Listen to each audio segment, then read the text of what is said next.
Ladies and gentlemen, what's going on? Once again, I'm Nev from Nev's Tech Bits.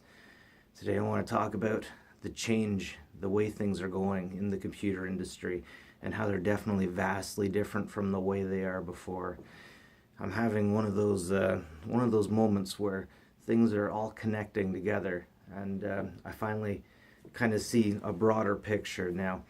As I might have mentioned, I'm cleaning out my old computer guy, Joe Hulburn's his old estate, basically, when it came to the business. And I'm pulling out computer parts I haven't ever seen before, and I'm researching these things like old IBM compatible, like 1982 stuff. And I'm learning quite a bit. And one thing that I realized is recently computers have lasted these days a long time. It used to be like every 12 months things would double, and you needed a new computer every 3 years, sometimes even within a shorter period than that. But these days, I have a very capable quad core system in the basement I got probably 8 years ago. It isn't pimped out, it has an SSD, and that's it. Like 8 years. Wow. And it's easier and easier to install operating systems. These days on Windows 10, you install an operating system, and then odds are if it crashes, you just do a factory reset, just like you would do with an Android. And I'm seeing all these tech guys having a hard time, tech businesses having a hard time because it used to be like it was just printing money back in Windows 95 time. The programming just didn't work. Half the time things didn't work because it wasn't working as desired, it wasn't working as expected, and it wasn't the user's fault. It was because Windows 95 sucked, Windows 98 sucked, Windows Millennium Edition sucked. It was okay, they were great for the time, but they didn't work as intended. You had to be like a rocket scientist. And okay, maybe not that bad, of course, but okay, if you take it back another 10 years, things get crazy different. You can't install programs unless you know what kind of video card you have, what kind of output you have. Are you IBM compatible? Are you Tandy? And these days it's so easy. It's so simple, and everything's lasting for so long that the old guard is definitely having a hard time keeping up. So automation and things getting simpler are definitely hurting the computer industry.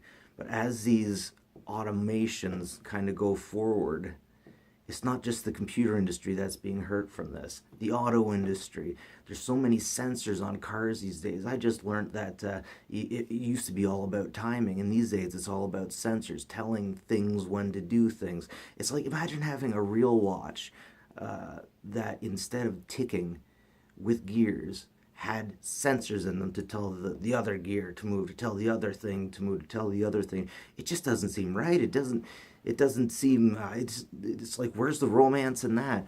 Okay, but okay, let's say lawyers, for example. Lawyers could soon be taken over by artificial intelligence because basically what a lawyer is just a lot of information, a lot of counter information. I think lawyers are going to be the first to go when artificial intelligence gets off the ground. It's not just IT. We're in the middle of this technological revolution. We've been in revolution for like the last 100 years, and now everybody's having a hard time keeping up. And industries are changing so much. I mean, when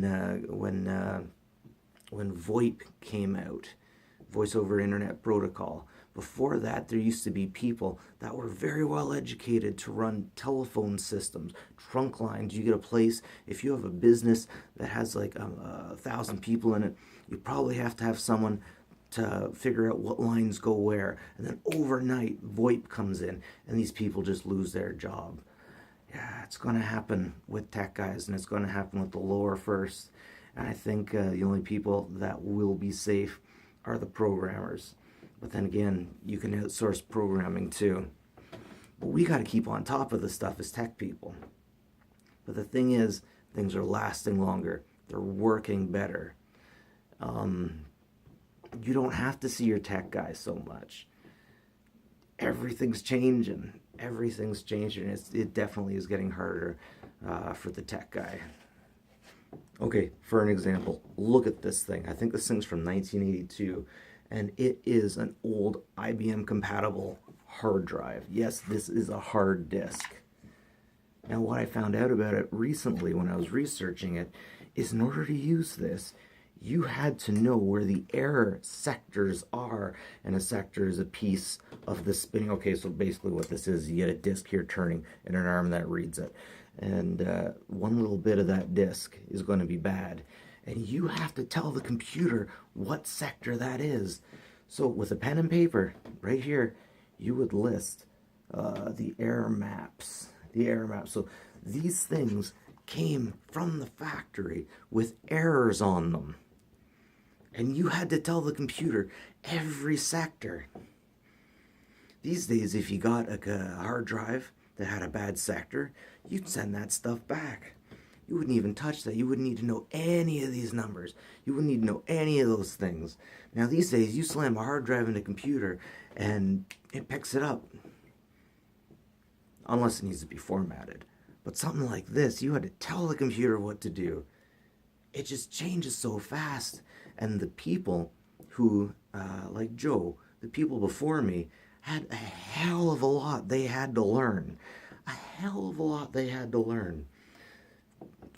Because they were around for so long, and so much changed.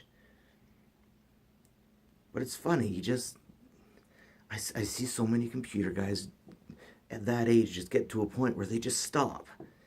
And they're like, no, I don't need to change anything. This is the way, this is good. It's like, it's comfortable.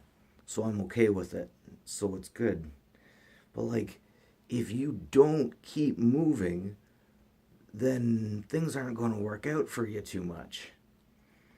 The industry's going to change, and you can keep grinding, and you can keep grinding.